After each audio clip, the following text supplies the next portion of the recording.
दुनिया में सबसे खूबसूरत शहर जिसे लोग प्यार की नगरी के नाम से भी जानते हैं, यानी डिजाइनर्स की दुनिया मुंबई, जिसमें छोटी सी गरीब लड़की रहती थी। इस लड़की का नाम था रक्षा। रक्षा बहुत ही खूबसूरत और प्यारी थी। उसकी आंखें भूरी, उसके बाल काले, रंग गोरा होने की वजह से वह बेहद खूबसूरत लगती थी। उसके होठ बिल्कुल गुलाब की पंखुड़ियों की तरह थे। लेकिन एक हादसे में माता पिता खोने के बाद रक्षा बचपन से ही अनाथ हो गई। अपना गुजारा करने के लिए रक्षा मुंबई की गलियों में यहाँ वहाँ भटक रही थी। एक दिन रक्षा की मुलाकात दो लड़कों से हुई और उनसे बातें करते हुए संयोगवश रक्षा को पता चला ये लड़के भी उसकी तरह अनाथ हैं। तीनों ने आपस में एक दूसरे के दुख दर्द को समझते हुए अब वे एक साथ रहने लगे। उन दोनों लड़कों की मदद से रक्षा को एक डिजाइनर की दुकान में काम मिल गया। उस डिजाइनर का नाम निशा था।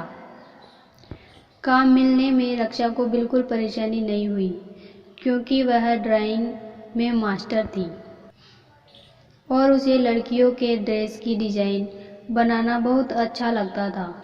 पता नहीं कैसे, लेकिन रक्षा में यह डिजाइनिंग का हुनर बचपन से ही था।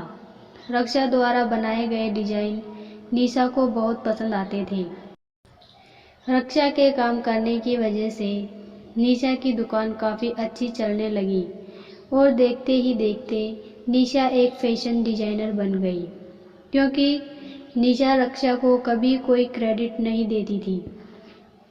इसलिए सबको लगता था कि निशा ही डिजाइन बनाती है। ऐसे करते करते कई साल बीत गए और निशा एक बहुत बड़ी डिजाइनर बन गई। मुंबई में बड़े बड़े फैशन शो में उसके बनाए गए कपड़े शोकेस किए जाते थे।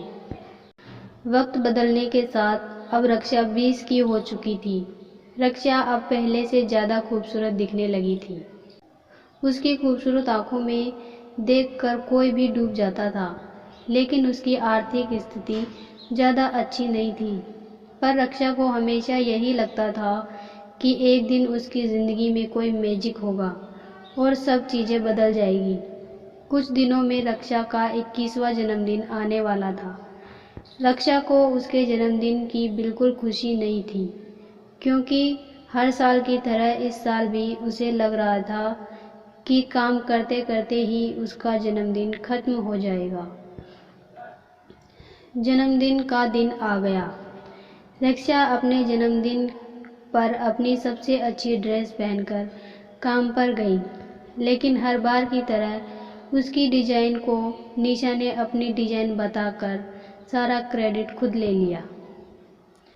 मन उदास किए जब रक्षा घर वापस आई, तब उसके दोस्तों ने उसके लिए छोटी सी पार्टी अरेंज की थी।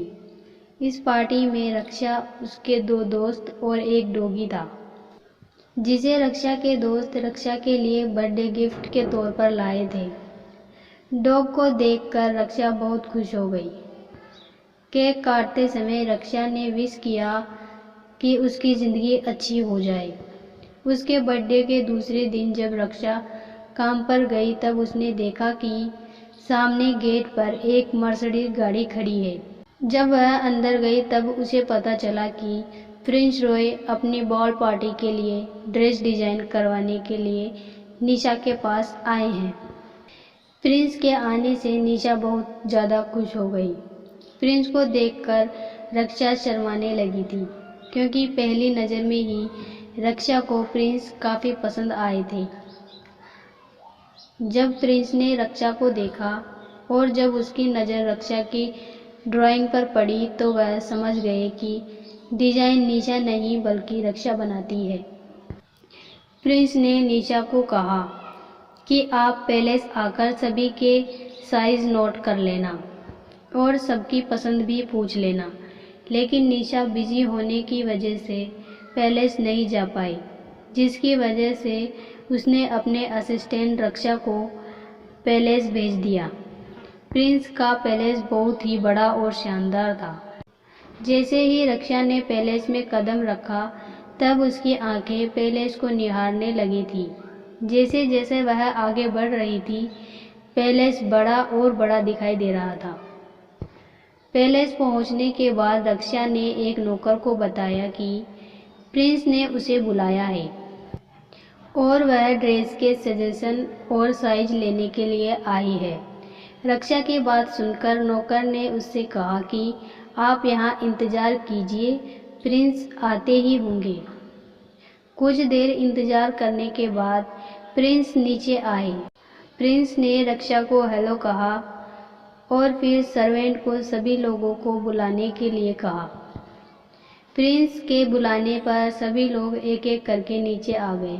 रक्षा ने सभी को अलग अलग तरह की डिज़ाइन दिखाई। सभी लोगों को डिज़ाइंस काफ़ी अच्छी लगी। डिज़ाइन पसंद करने के बाद रक्षा ने सबकी बॉडी साइज़ ले ली और फिर आखिर में उसने प्रिंस की बॉडी की साइज़ ली। अपना काम पूरा करने के बाद जब रक्षा वापस लौट रही थी तब प्रिंस ने रक्षा को लंच के लिए इनवाइट किया, लेकिन रक्षा ने प्रिंस के इस प्रपोजल को मना कर दिया क्योंकि वह जानती थी कि वह बहुत गरीब है और वह कुछ भी कर ले, प्रिंस और उसके बीच कभी कुछ नहीं हो सकता। इसलिए वह हमेशा प्रिंस से दूर रहने की कोशिश करती थी। लेकिन प्रिंस को रक्षा की सादगी बहुत अच्छी लगती थी। प्रिंस बार बार रक्षा की तरफ आकर्षित हो रहे थे। एक दो बार तो प्रिंस रक्षा से मिलने के लिए उसके शॉप पर भी चले गए। निशा को भी सब कुछ समझ में आ रहा था, इसलिए निशा ने कई बार रक्षा को इनडायरेक्टली समझाने की कोशिश की और कहा, प्रिंस और तुम्हारे स्टेटस में बहुत डिफरेंस है, इसलिए तुम्हें उनसे दूर रहना चाहिए। निशा यह भी नहीं चाहती थी कि रक्षा की ज़िंदगी अच्छी हो जाए, क्योंकि अगर रक्षा की ज़िंदगी अच्छी हो जाती है तो उसका शॉप बंद हो जाएगा, क्योंकि उसके लिए सारे डिज़ाइन रक्षा ही बनाती थी। देखते ही देखते पार्टी का दिन नज़दीक आने वाला था। रक्षा ने डिज़ाइन तैयार करके उसे खूबसूरत ड्रेस में बदल दिया था। रॉयल फैमिली के सभी लोगों की ड्रेस बहुत खूबसूरत बनी थी और प्रिंस का कोट भी बेहद खूबसूरत था। जब रक्षा सारे कपड़े लेकर पैलेस गई तो सभी लोगों को उसके कपड़े काफ़ी पसंद आए, लेकिन फिर अचानक एक सर्वेंट के हाथ से चॉकलेट का बाउल फिसल गया, जिसकी वजह से पूरी की पूरी चॉकलेट ड्रेस पर गिर गई। इसे देख रक्षा बहुत घबरा गई। उसे लगा जैसे निशा अब उसे काम से निकाल देगी, लेकिन रक्षा को ऐसे परेशान होते देखकर प्रिंस ने उससे कहा कि इस बारे में कोई निशा को कुछ नहीं कहेगा।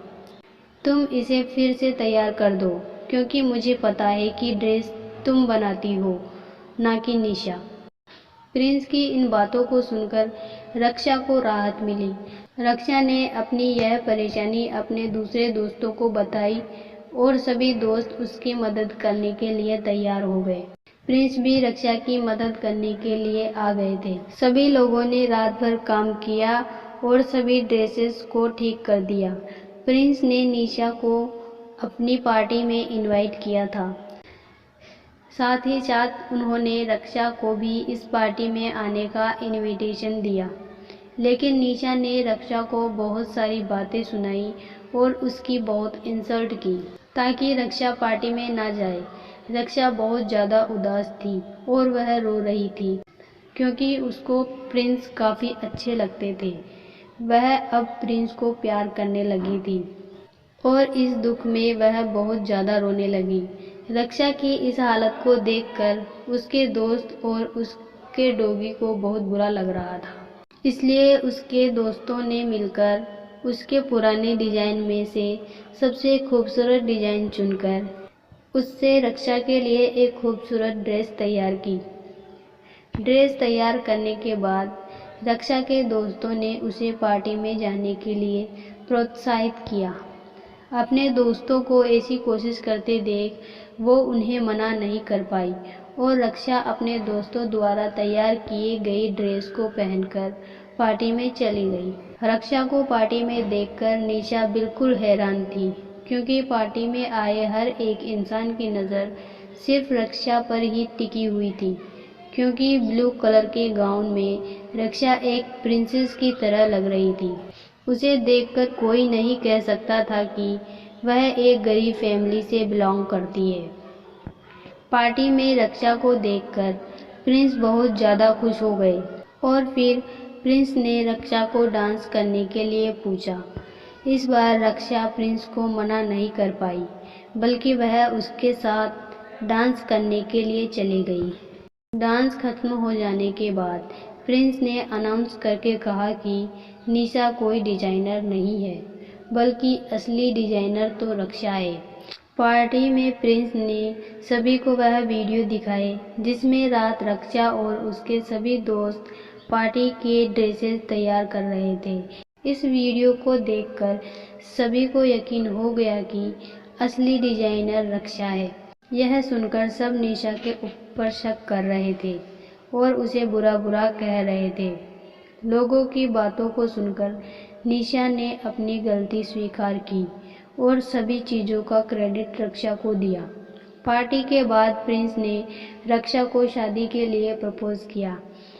प्रिंस ने रक्षा को कहा कि तुमसे खूबसूरत लड़की मैंने कभी नहीं देखी है और तुम ही वह लड़की हो जो मुझे प्रिंस की तरह नहीं, बल्कि एक नॉर्मल लड़के की तरह चाहती हो। प्लीज़ रक्षा, मुझसे शादी कर लो, मैं तुम्हारे बिना नहीं रह सकता। प्रिंस के प्रपोजल को सुनकर रक्षा की आंख में आंसू आ गए और रक्षा ने रोते हुए अपना सिर हिलाकर कहा कि हाँ, मैं तुमसे शादी करने को तैयार हूँ, मैं भी तुमसे बहुत ज़्यादा प्यार करती हूँ। जिसके बाद रक्षा और प्रिंस की शादी हो गई। उसके बाद दोनों हमेशा हमेशा के लिए एक साथ हो गए और रक्षा मुंबई की बहुत बड़ी डिजाइनर बन गई। इस तरह सच्चे प्यार ने रक्षा की पूरी ज़िंदगी ही बदल दी। आपको रक्षा और प्रिंस की प्रेम कहानी कैसी लगी, हमें कमेंट में ज़रूर बताएं।